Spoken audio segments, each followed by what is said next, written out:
going to go ahead and introduce ourselves again. My name is B, and I'm the brother who's been with my wife for 33 years, married 29. And Damon is the brother who's been single for 33 years. I've been with my love of my life for 54 years, which is myself. So, but yeah, what we're discussing is, B and I had a conversation about being married and having sex with the same woman for every day, 365 days a year. Well, came to my attention, which doesn't make sense to me, that you don't have sex 365 days a year. It's like 3 days a year. Christmas, birthdays, and Thanksgiving or something. Well, so to speak on that, again, I've been with my wife for 33 years. We met when we were 19 years old at Langston University. So just to speak on that, yeah, I've been with her most of my adult life. Almost been with her as long as I've been alive. So I get it.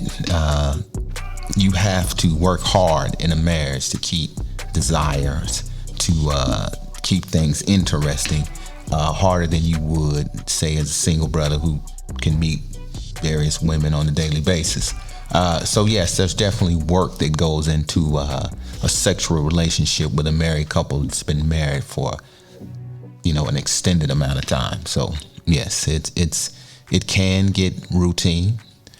So you have to work hard at not making it routine. It can also be scheduled, Monday, Thursday, let's get together Friday. So it does lean itself to being routine. So you have to work at that to make it spontaneous and spice it up. And at the same time, working around children and other things. But you have to put work in. But I get what you're saying. How can you come? Y'all do a lot of like role playing. So you just having sex with that same person 3 days a year. Well, so no role playing, no weeds. Right. Well, I'm not doing 3 days a week. You can say that right now. But it ain't 365. So that really would depend on your partner, right? But I don't role play. I don't do any of that. You heard of meat and potatoes? Well, that's how I am with sex. Let's get with it. But I mean, some couples may choose to role play, spice things up. I don't think there's nothing wrong with role play, but for me, my wife is enough to do it for me in her natural form. I don't need her playing any other desires that I need. She's enough for me. Right. So I don't need her to come with a wig or we play robber and all that. I don't need that. And I think that someone who may need that fantasy, he's probably looking to cheat on you. I don't know. So, cause I'm looking into this marriage for the rest of my life thing. Right. We don't get along as black men. So I don't want to get talked into it, but so far I've been getting talked out of it because all my fears is, I got fears that I got to be with this first is 300, the same woman. And I don't have a problem with being with one woman. But the fact that you're going to tell me I can't, that's what gets me. I can't. I have to. So this is what being married in a relationship looks like to me. What if I don't want to do something? What if I don't want to, what if I want to be alone? Right. I can't ever be alone. I can't ever be alone. I don't want, just like right now, I don't want to talk to somebody. I don't want to talk to you. Mm-hmm. I don't want to call you. I just want to I want to watch the game tomorrow. I don't want to get interfered with. I don't want to sleep in the bed with nobody. I want to eat what I want to eat. I want to, I guess that's selfish, but I can because I'm single. But I have to give all that up if I become married. Or how do I keep that? Because, again, I'm 54 years old. I might want to settle down with one woman forever. How do I be all right with that? Because I don't never hear people say, man, marriage is great. It's the best thing ever. I've never heard that. Right. But if you ask me my situation, I'm gonna say my situation is great. Right. It's the best thing ever. I mean, it is great. I love it, man. I get up and I don't have to ask people permission to do nothing. I don't have to tell you. I dated somebody, man. I walked out the house. Where you going? I almost answered because I thought it was my mama talking to me. You know, and I was a kid again. Right. I don't know. And having to answer to someone, that's what be hard to me. I guess you grew up in a marriage and to come in one. So that'd be the thing. Come into a marriage at 54, 55. Now I'm gonna just stay how I am. I'm not gonna even take that chance because I don't hear or see anything but misery. I'm not saying you're miserable. No, I'm saying I would be miserable. I can understand that. And so you spoke on a lot of things, so we'll start to unpack some of them. The first one is, letting someone know where you're going. When you're in a relationship, a committed relationship, that person is going to be concerned about you and just want to know where your whereabouts are, where you going in case something happens. I get what you're saying. So I never really trust issues. I never really looked at it as a trust issue because I'd volunteered my locations and where I was going to be. Hey, I'm going here, but again, she knew my routine. She knew what I had.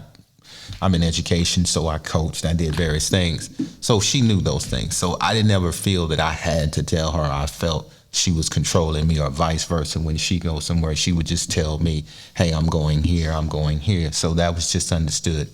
But I'm kind of agreeing with you.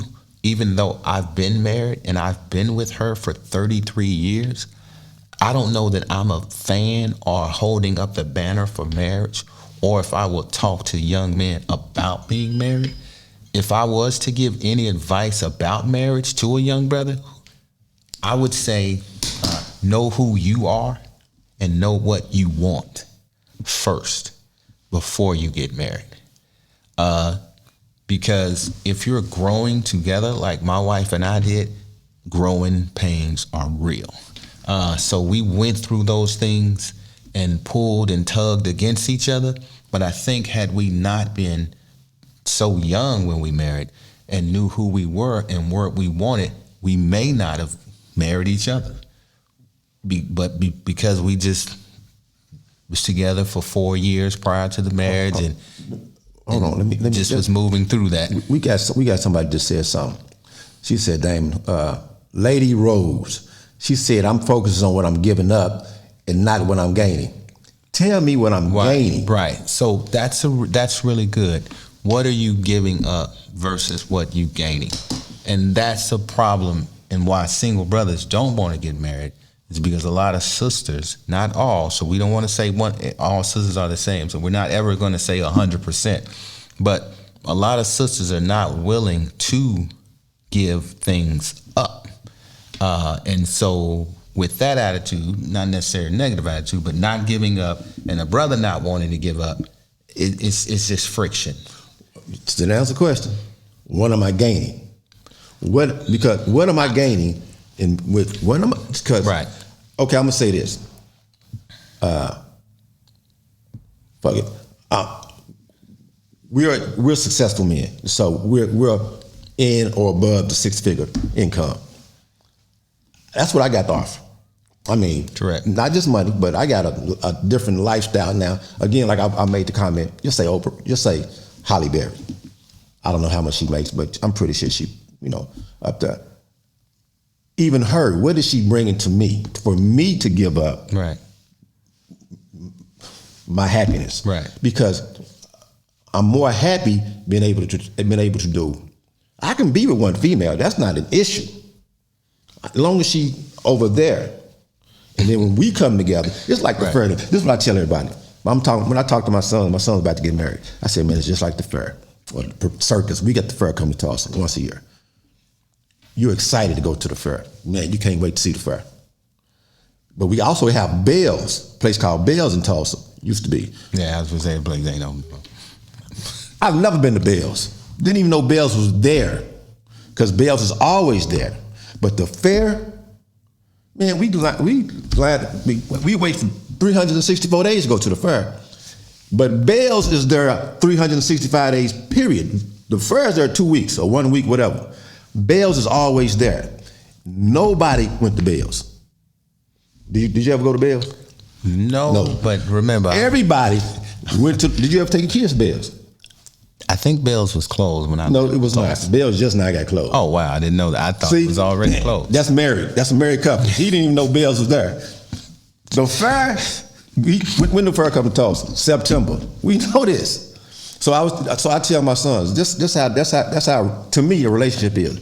I want to be when I don't even want to have sex with you every day, because when I have sex with you, man, I want to be horny. I want it to be, you know what I'm saying? I don't want it to be just cause she laying there. And if she is laying there, you're gonna have sex with her. If your woman is laying there, you're gonna fuck her. Can I say that on this? Well, I think you just did. Well, if your woman is laying there, it's gonna happen, man. You gonna get everybody get an erection throughout men get an erection throughout the day. And you got what you attract to later. But it's not gonna be the same as when you're horny. It's not. It's two different sex. You gonna, boy, that every other day or every 2 days, you boy, versus every day. That's when you get into a routine. She gonna turn over, lift the leg up, do this, blah. Every other days, you don't know where you going, and she don't know where you coming from, And so, but that's what a marriage is. That's what I'm thinking marriage is. Bells and the fair. So I want to be excited every time I see you naked. Well, again, so I think that a marriage or a sexual relationship with your wife, it doesn't have to be. Sometimes these things fall into those patterns. So a lot of single brothers, that's the number one thing they always go to is the sex part. Oh man, I heard you get married, you don't have sex. My partner married, he said he don't have sex. That's your partner's fault. That's your friend's fault. Those men, that's their problem. Because if you're communicating with your partner and she knows what it is you want and what you like, and y'all communicated that, then that shouldn't be an issue. Now, again, that's communication. Hey, this is what I like. You know what I like. You know how I like it, and you know when I like it. So that's communication. And another thing that brothers do wrong in a marriage, to me, is they ask for sex. Boys ask mothers for things, and that's another turnoff from a single brother looking to get married. Is that men? If there's any man on this platform, and sisters, you can agree. First of all, if you're asking, you're giving her the sexual power in the relationship. And that's why she can tell you no or not tonight, is because you're asking. I'm not asking for nothing that's mine. You said, I do and I will at the wedding. So that settled all that. So when I'm ready, you ready. I'll get you ready. So we're not asking. So that's part of the problem, is that when you start to do that, again, you give sexual power to her. And if she has it, she can dictate when and where and how often. Don't give that. A marriage is a team sport. Sometimes I'm going to be MVP, and sometimes she might be MVP, but we're not giving powers away. So many men, they give their powers away when they, can we, will you, can I, will you do this, can. That's a no-no. And those kind of guys, that's another conversation we're having. Those are the beta male guys. You ask it, because and that's the problem. I have two problems with me asking a woman and then a woman telling me no, right? So, again, I'm spoiled, whatever the case may be. So I don't want to, because if you tell me no, you just said no. If I'm hungry and the open refrigerator ain't nothing in it, I'm not gonna starve. That's right. I'm gonna go to Wendy's, McDonald's. I got that option. When you're married, there's nothing in the refrigerator. y'all eating water today, So that, but you hit the point when you said you don't ask. Yeah, you don't give away sexual power to no one.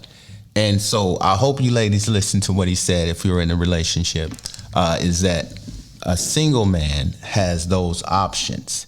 He can go somewhere else if the refrigerator is empty. A married man can't. So you have to always be open. You have to be 7-Eleven. You can't tell me no. You can't, because you're it. You know, you have to fulfill the fantasies I have. I don't have a side chick for that. I don't have this. It has to be you. So you can't tell me no when I have no other options. So, you know, so married women have to think about that. If you're telling your spouse no, and you're all he has, what do you think he's going to do?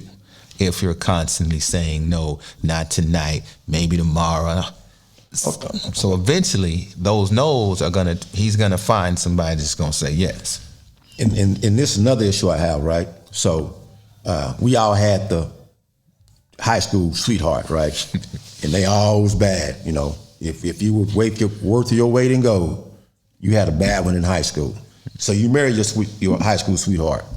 Now she looks like, you know what I'm saying? There you go. The gym teacher lady, you know. Cafeteria lady arms. Yeah, all that. You guys know what I'm talking about. Remember cafeteria lady, everybody working cafeteria. Right. Got cafeteria So now arms. she looks like that. Now I married you because we gonna keep it 100. I married you. I was attracted to you. I met you because how you looked. We fell in love because still, the look has a lot to do with it. All right. Now we married because the look has a lot to do with it. And then we're in love. I love you to death.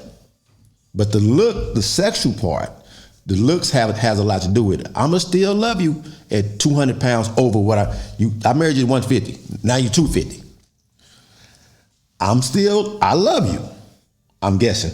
But I am not sexually attracted to you. I'm not sexually attracted to my Tony Brooks, my fullback. He was 250. My tailback. I'm not sexually attracted to somebody, quote, that looks like a running back. I'm 180. I'm not attracted to another 180 person. Well, 185. I'm not attracted to it. I'm attracted to what I would have married at that point. And I was 150 in high school. I done gained 30 pounds. So she 110 in high school. She gained 30. That's 140. I'm cool with that. But 100 pounds? Because it's a lot of them walking around here with 100 pounds on them, and we're not sexually attracted to you. And love don't get my dick hard. Love just gets me. I'm gonna keep paying these bills. I'm gonna stay with you. I'm gonna honor my vows. But love does not get my dick hard. So now that's something I'm giving up. What did I gain? Back to Lady Rose. I'm not gaining anything, right? And a lot of guys, women don't want to work out with them. You know, me, I work out. I'm a 5 day. If anybody follow me, I'm a 5 day a week workout guy. Period. No, I'm not Arnold Schwarzenegger or whatever. I'm not, you know, I'm not sculptured, but I'm all right. You know, so I'll take an all right female that still look like she resembled that, you know, an older version of that.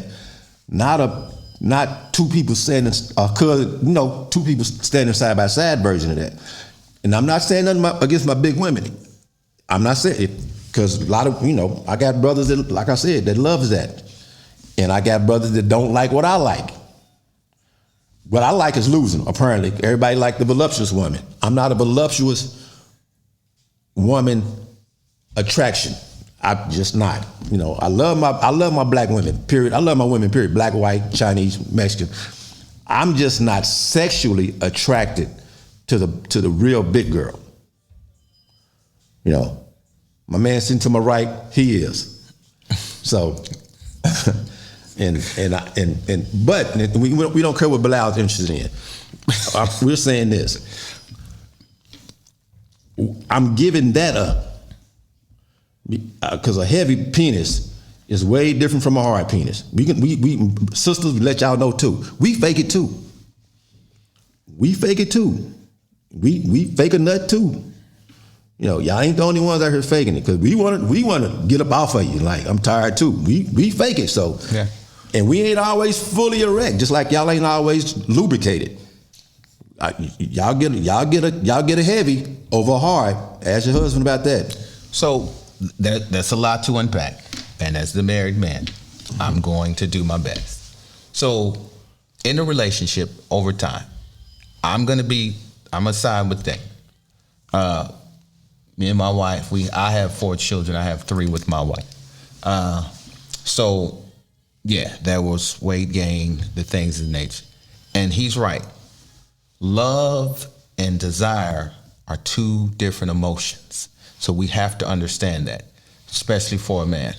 Desire is what will get a man an erection, not love. Shit, I love the dog.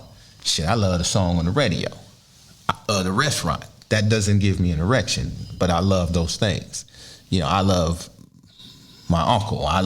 Those things don't do it. It's desire that does that. So that's a real issue. After so many years in a relationship, you've seen your spouse naked 1,000 times. So that won't arouse you anymore. You become sensitive to that. You've taken numerous baths together. You undress together. You get dressed together. So you've seen each other naked millions and millions and millions of times. So that doesn't do it anymore. But what does is the desire doesn't go to a physical. The desire for her is more of a mental desire. If you can't transfer the physical to the mental in a marriage, it's just not gonna work, because the physical, it's gonna change. It has changed. Now, like Damon, I'm a vegan. I'm a slim brother. People who know me, they'll tell you I'm not vegan. I'm about 180. I'm 5'10", so proportionate brother. But those things, they're just going to change. I'm not attracted to certain body types either. But because my desires for my wife has gone past physical to mental, I don't like it, but it don't stop nothing, because she's still mentally who I desire. And so the weight gain, no, I don't like it. But again, it's still that connection her and I have now. It's past physical, it's mental. And that's 30 years, Damon. So what you're saying is very valid. And if there's any women who's being offended by that, we're talking, if you're trying to get in the initial relationship or build a relationship, then yes, how you look, and that's important in the beginning until you're able to transcend physical. Until you're able to do that, yeah, you might want to make sure you look a certain way. I guess this is a question to me. How do men fake it? I can't. That's how we fake it. Okay, and that's why you in Wendy's drive-through, because you in the looks. Okay, she might be up there. Erling, I can't. So Erling. I am in the looks. You know, and you are too. Yes, we all are. Let's be honest. I guarantee you, you have a type. I guarantee you have a type. Economic type, body type, height. You have specifications. What you sit back and fantasize about, unless you're from somewhere else, another planet. You sit back and fantasize about that man on the basketball court, that guy on the football field. You fantasize. You sit back and you're like, boy, he's sexy. He that. So you are into looks too. You just can't get him. And why can't you get him? I can get who I want. And I'm not saying because of my looks. I can get who I want because I'm going to go after who I want, and hopefully I'm what she wants. And I got the confidence to go after who I want. For you to tell me, and I'm not jumping on you, that's why I'm in Wendy's, because I'm in the looks. I had a conversation with a guy. I was showing him, my children send pictures. I was incarcerated. My children were sending pictures. Well, on their pictures, this was a graduation picture, and my children's mothers, plural, were there from, because my children, they counted the same age. So they all grew up together. So their mothers know all my baby mamas know all my children, and they're stepmamas to them or whatever. And so there was a graduation. So the guy was looking at the picture. He said, "Who was that? Who was that?" That's my baby. That's her mama. That's my children's baby mama. So he said, "So you ain't got a baby? You ain't got an ugly baby mama?" Well, not on this picture, but but I said, I'm like, "What you mean I don't have an ugly?" I said, "I don't. You're not forced to." I mean, let me see how I'm gonna say this. I'm sexual with who I want to be with. I'm not sexual who I can't. I'm sexual who I want to be have sex with. Not, okay, but what's left? I'm the person at the club, if nothing that I want, then there's nothing I want. I'm not going to get her just because, okay, well, she's left. Or that's all I can get. No, I'm not going to settle until I get what I want, right? And so, yeah, because if you're not into looks, then you're lying to yourself, because there's no way you're gonna walk up to somebody and say, "Oh, you don't know, whoever you with now or was with, you didn't know he had a good personality when you seen him originally, or you didn't know his income, you didn't know anything about this guy other than how that guy looked. So you seen that guy and you said, man, my coochie's throbbing based on how he looked, and we know that happens too. I have 21 female cousins in my age range. So I know what y'all go through. I know all the secrets. Well, a lot of them. I know the secrets. So I know y'all coochie thrive, and I know y'all get moist when y'all see somebody. And I know he can get it. He can get it day one. But y'all play the game, which is fine. You don't want to be, considered what they consider that. So for you to say, because I'm in the looks, we all are. I'm in the looks too. Yeah, we all are. So I don't want to send a false impression, because I did state that I was not happy that my wife had gained weight over the years. It didn't thrill me. But yes, I'm in the looks as well. Again, we all are. So I think we're missing the point, right? If we're talking about a single brother versus a married brother, and the single brother brought up weight being an issue, and if you're not a married woman, and if you is, because the married brother brought up also, I was not happy with that. That was not what I wanted to see my queen look like. That's not what I signed up for as well. So that bothered me. So I think that we're fooling ourselves if we don't address that and say that you have to, the same way you got the brother, you want to try as close as possible to maintain that. Now, he said a 30-point weight gain here and there. I think everybody accept a 10, a 20, but we talking 40, 50. No one wants that. Because like he said, again, love and desire are two separate emotions. We all can be honest and say we looked at somebody like, oh my goodness, woo, that's desire. That's you don't love that, bro. You just met him, right? But it was something about that person that aroused you sexually, made you say, hey, he can get it. You don't love him, but you will be willing to give yourself to him, because sex, lust, desire is different from love. So again, I don't want to paint a picture that it's okay for someone to get up to, and that may be okay for other men, because I don't speak for all black men. I'm just representing the married men in this debate. But no man, trust me, wants to see his woman get out of his desire zone, if you will. Okay, you want to stay in that zone, ladies. Listen to your mate. If he's telling you, hey, you're getting too big, if he's saying, hey, listen to that. He's telling you that you're getting out of his desire zone. And if you get out the zone, you could be opening yourself up. Hey, thank you guys. Thank you for sharing this hour with us. Hopefully you guys gained some insight. Again, my name is Belial. And I'm the old guy. I'm married. And I'm not. Thank you very much.